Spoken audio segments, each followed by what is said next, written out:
ਕਹਤਾ ਬੜੀ ਮਜ਼ੇਦਾਰ ਸੀ ਯਾਰ। ਇੱਕ ਵਾਰੀ ਇਹਦੇ ਕੋਲ ਫਿਰ ਰਵੀਰ ਕਹਿੰਦਾ ਖੁਸਰਾ ਹੁੰਦਾ ਤੇ ਗੋਸ਼ਟ ਵਾਲੀ ਦੁਕਾਨ ਤੇ ਕੰਮ ਕਰਨ ਲੱਗ ਪੈਂਦਾ। ਠੁਮਕੇ ਵਾਲਾ ਗੋਸ਼ਟ ਲੈ ਅਸੀਂ ਕਹਿੰਦੇ ਇਹਦਾ ਨਾ ਵਿਆਹ ਛੋਟੀ ਉਮਰੇ ਘਰ ਦੇ ਕਰ ਦਿੰਦੇ। ਦੁੱਧ ਪਲਾਈ ਕਰਾਉਣ ਆਉਂਦੇ ਤੇ ਕਿਉਂ ਲੱਗ ਜਾਂਦਾ। ਕਹਿੰਦਾ ਭਾਈ ਮੈਨੂੰ ਫੀਡਰ ਚ ਦਿਓ।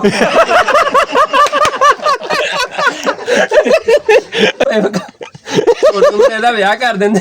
ਇਹਨੂੰ ਪਹਿਲੀ ਸਲਾਮੀ ਪੈਂਦੀ, ਉੱਠ ਕੇ ਚੀਜ਼ ਲੈਣ ਦੌੜ ਜਾਂਦਾ। ਉਧਰੋਂ ਖੇਤਰ ਤੇ ਆ ਜਾਂਦਾ ਇੱਕ। ਅੱਛਾ, ਮੈਂ ਵੀ ਇੱਕ ਦੇਖੀ ਸੀ ਕੱਪੜੇ ਦੀ ਦੁਕਾਨ ਤੇ, ਇੱਕ ਮੁੰਡਾ ਸੇਲਮੈਨ ਹੁੰਦਾ ਸੀ। ਅਸੀਂ ਬਾਜ਼ਾਰ ਲਗਾਉਂਦੇ, ਤਕਰੀਬਨ ਕੋਈ 12-14 ਸਾਲ ਪਹਿਲੇ ਦੀ ਗੱਲ ਆ। ਉਹ ਸੂਟ ਖੋਲ ਕੇ ਦਿਖਾਉਂਦੇ ਆ, ਗਾਹਕ ਕਹਿੰਦਾ ਬੈਕ ਸਾਈਡ ਦਿਖਾ। ਸੂਟ ਉਹਨੇ ਖੋਲ ਕੇ ਦਿਖਾਇਆ, ਕਹਿੰਦਾ ਇਹਦੀ ਬੈਕ ਸਾਈਡ ਦਿਖਾ। ਉਹਨੇ ਘੁੰਮ ਕੇ ਆਪਣੀ ਦੁਕਾਨ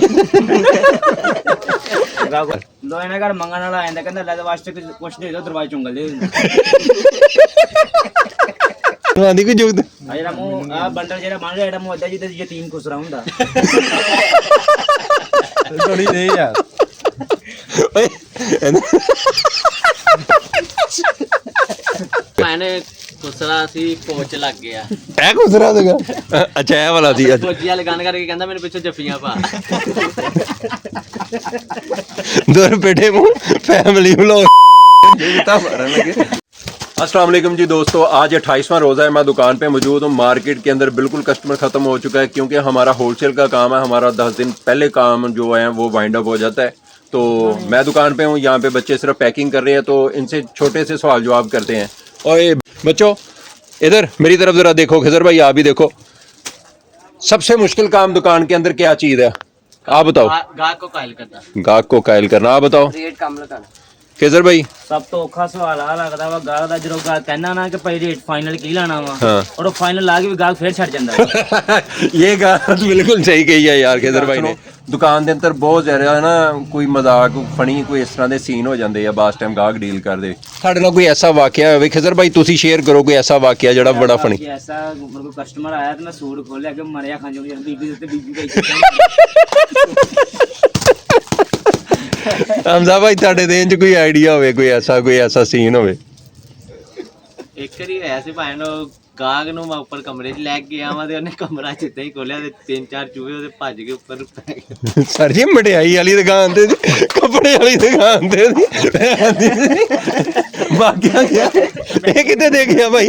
ਇਹ ਕਿਹੜੀ ਦੁਕਾਨ ਤੇ ਆਇਆ ਮੈਨੂੰ ਇਹ ਤਾਂ ਦੱਸੋ। ਮਰਦਾਨੇ ਵਾਲੀ ਦੁਕਾਨ ਤੇ ਮਰਦਾਨੇ ਵਾਲੀ ਦੁਕਾਨ।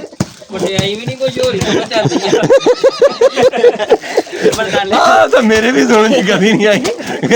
ਦਰਵਾਜ਼ਾ ਖੋਲਿਆ ਦੁਕਾਨ ਦਾ, ਪਹਿਲੇ ਤਾਂ ਸ਼ਟਰ ਹੁੰਦੇ ਆ, ਇਹਨੇ ਦਰਵਾਜ਼ਾ ਖੋਲਦਾ ਤਾਂ ਚੂਹਿਆ। ਇਕੱਠੇ ਹੀ ਕਿ ਇੱਕ ਤੇ ਤੂੰ ਮਰਿਆ ਲੱਭਦਾ ਵਾ ਉੱਥੋਂ, ਦੁਕਾਨ 'ਚ ਜਿੰਦਾ ਨਹੀਂ ਲੱਭਣਾ, ਕਮਰਾ ਖੋਲਿਆ ਸਹੀ ਆ। ਅੱਛਾ, ਕੋਈ ਫਨੀ ਜੁਗਤ ਵਗੈਰਾ ਕੋਈ ਵੀ ਕਿਸੇ ਵੀ ਕਿਸਮ ਦੀ ਅਗਰ ਆਉਂਦੀ ਹੋਵੇ ਖਿਜ਼ਰ ਭਾਈ ਨੂੰ ਪਹਿਲੇ। ਅੱਛਾ ਤੁਸੀਂ ਹਮਜ਼ਾ ਭਾਈ ਤੁਸੀਂ ਸੁਣਾਓ ਕੋਈ ਫਨੀ ਕੋਈ ਜੁਗਤ ਹੋ ਗਿਆ। ਮੈਨੇ ਖੁਸਰਾ ਸੀ ਪੋਚ ਲੱਗ ਗਿਆ। ਇਹ ਖੁਸਰਾ ਸੀਗਾ। ਅੱਛਾ, ਇਹ ਵਾਲਾ ਸੀ। ਫੌਜੀ ਵਾਲੇ ਗਾਣ ਕਰਕੇ ਕਹਿੰਦਾ ਮੇਰੇ ਪਿੱਛੇ ਜੱਫੀਆਂ ਪਾ। 2 रुपए फैमिली व्लॉग ਭੈਣ ਜੀ ਜੁਗਤਾਂ ਮਾਰਨ ਲੱਗੇ। ਲੋ ਇਹਨਾਂ ਘਰ ਮੰਗਣ ਵਾਲਾ ਆਂਦਾ, ਕਹਿੰਦਾ ਲੈ ਵਾਸਤੇ ਕੁਛ ਦੇ ਦਿਓ, ਦਰਵਾਜ਼ੇ ਚੁੰਗਲ ਦੇ। ਹਮਜ਼ਾ ਭਾਈ ਹੋਰ ਕੋਈ ਇਹ ਕੋਈ ਮੰਗਣ ਵਾਲਾ ਆਇਆ ਸੀ, ਕਹਿੰਦਾ ਕੁਛ ਦੇਰ ਉੱਤੋਂ ਜਾ ਕੇ ਛੱਤ ਤੋਂ ਧੱਕਾ ਦੇਤਾ ਭਾਂ। ਹਾਸੇ ਵਾਲੀ ਗੱਲ ਨਹੀਂ, ਫਿੱਕੀ ਸੀ ਯਕੀਨ ਕਰੋ, ਵੈਸੇ ਮੂਡ ਹਾਸੇ ਵਾਲਾ ਬਣਿਆ। ਕੋਈ ਇਹਨਾਂ ਘਰ ਮੰਗਣ ਵਾਲਾ ਆਂਦਾ, ਕਹਿੰਦਾ ਲੈ ਵਾਸਤੇ ਕੋਈ ਜਦੋਂ ਸਾਈਕਲ ਕਰਕੇ ਝੁੰਡਾ ਦੇਣਾ ਪੈਂਦਾ। ਝੁੰਡਾ ਝੂਟੇ ਦਾ ਸੁਣਿਆ ਝੁੰਡਾ ਪੈ। ਅੱਛਾ ਹੋਰ ਤੈਨੂੰ ਆਂਦੀ ਕੋਈ ਜੁਗਤ? ਆ ਜਿਹੜਾ ਮੂੰਹ ਆ ਬੰਡਲ ਜਿਹੜਾ ਬਣ ਰਿਹਾ, ਜਿਹੜਾ ਮੂੰਹ ਏਦਾਂ ਜਿੱਦਾਂ ਯਤੀਮ ਖੁਸਰਾ ਹੁੰਦਾ। ਥੋੜੀ ਦੇ ਯਾਰ ਓਏ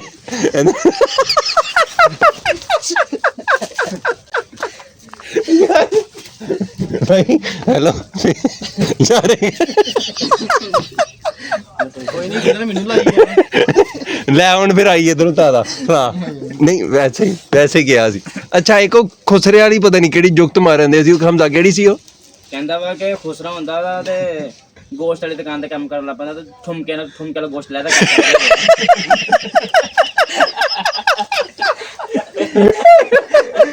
ਯਾਰ ਕਹਤਾ ਕਹਿੰਦਾ ਬੜੀ ਮਜ਼ੇਦਾਰ ਸੀ ਯਾਰ, ਇੱਕ ਵਾਰੀ ਇਹਦੇ ਕੋਲੋਂ ਫਿਰ ਰਵੀਰ ਕਹਿੰਦਾ ਖੁਸਰਾ ਹੁੰਦਾ ਤੇ ਗੋਸ਼ਟ ਦੀ ਦੁਕਾਨ ਤੇ ਕੰਮ ਕਰਨ ਲੱਗ ਪੈਂਦਾ। ਠੁਮਕੇ ਦਾ ਗੋਸ਼ਟ ਲੈਦਾ।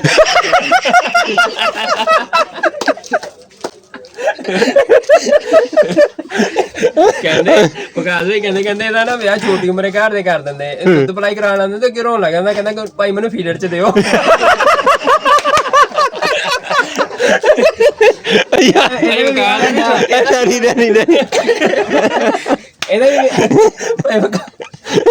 ਇਹਦਾ ਵਿਆਹ ਕਰ ਦਿੰਦੇ, ਇਹਨੂੰ ਪਹਿਲੀ ਸਲਾਮੀ ਪੈਂਦੀ, ਉੱਠ ਕੇ ਚੀਜ਼ ਲੈਣ ਦੌੜ ਜਾਂਦਾ। ਉਧਰੋਂ ਖੇਤਰ ਤੇ ਆ ਜਾਂਦਾ ਇੱਕ ਜੂਸ ਫੜਿਆ। ਯਾਰ ਯਕੀਨ ਕਰੋ, ਐਡੀਆਂ ਆਲਾ ਜੁਗਤਾਂ ਦੇ ਵਿੱਚ ਨਾ ਇਦਾਂ ਦੀ ਪਿੱਗੀ ਆਵੇ ਨਾ, ਹੋਰ ਮਜ਼ਾ ਆਉਂਦਾ। ਅੱਛਾ ਨੈਕਸਟ ਫ੍ਰਿਜ ਨਾਲੇ ਟੰਗੇ ਆ। ਅੱਛਾ ਮੈਂ ਵੀ ਇੱਕ ਦੇਖੀ ਸੀ ਕੱਪੜੇ ਦੀ ਦੁਕਾਨ ਤੇ, ਇੱਕ ਮੁੰਡਾ ਸੇਲਮੈਨ ਹੁੰਦਾ ਸੀ, ਅਸੀਂ ਬਾਜ਼ਾਰ ਲਗਾਉਂਦੇ, ਤਕਰੀਬਨ ਕੋਈ 12-14 ਸਾਲ ਪਹਿਲੇ ਦੀ ਗੱਲ ਆ। ਉਹ ਸੂਟ ਖੋਲ ਕੇ ਦਿਖਾਉਂਦੇ ਆ, ਗਾਹਕ ਕਹਿੰਦਾ ਬੈਕ ਸਾਈਡ ਦਿਖਾ, ਸੂਟ ਉਹਨੇ ਖੋਲ ਕੇ ਦਿਖਾਇਆ, ਕਹਿੰਦਾ ਇਹਦੀ ਬੈਕ ਸਾਈਡ ਦਿਖਾ, ਉਹਨੇ ਘੁੰਮ ਕੇ ਆਪਣੀ ਦੁਕਾਨ ਬਿਠਾ ਲਿਆ। अच्छा लो जी, आज की व्लॉग में इतना ही। इंशाल्लाह कल को मिलेंगे नेक्स्ट व्लॉग में।